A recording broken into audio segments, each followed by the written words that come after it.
Thomas was born on the 6th of March 1992.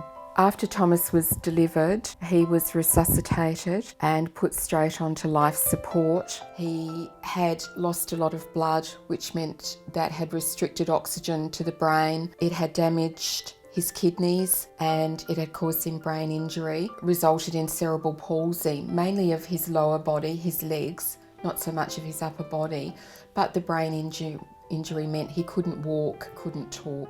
As Thomas began to grow, it became more difficult for me to pick him up, transfer him from his bed into his wheelchair and from his wheelchair into the car and back out of the car into the wheelchair and into the shower or into the bath. They were difficulties, but I was able to overcome those in various ways. So I found people who would help me achieve what I thought Thomas could achieve. I found a woman who did conductive education and she helped me get Thomas to stand and he could stand independently. She got him to walk in a walker and to get the confidence.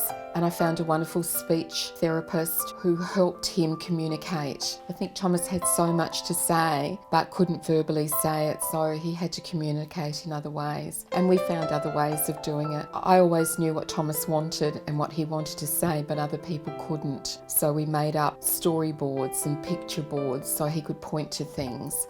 Thomas had a lot of challenges from the day he was born. The greatest challenge was surviving, but Thomas was a fighter. He had so many challenges just in his everyday life. One of the greatest challenges was his kidney damage, but that didn't ever stop him from enjoying life. Thomas had a wonderful life and he lived life to the full. So his challenges he overcame to the best of his ability. Thomas passed away at 11 p.m. on the 18th of January 2012. Thomas was a stunningly handsome young man who I loved very much and who I know loved me very much. Thomas loved being by the beach and he was the happiest when we lived here, right? He was a free spirit. I think the time has come to scatter his ashes so that he can be free. It's very hard to let go because while I've got his ashes, I know that I can look after him, but he needs to go. He needs to be free. Goodbye, my beautiful boy. Free.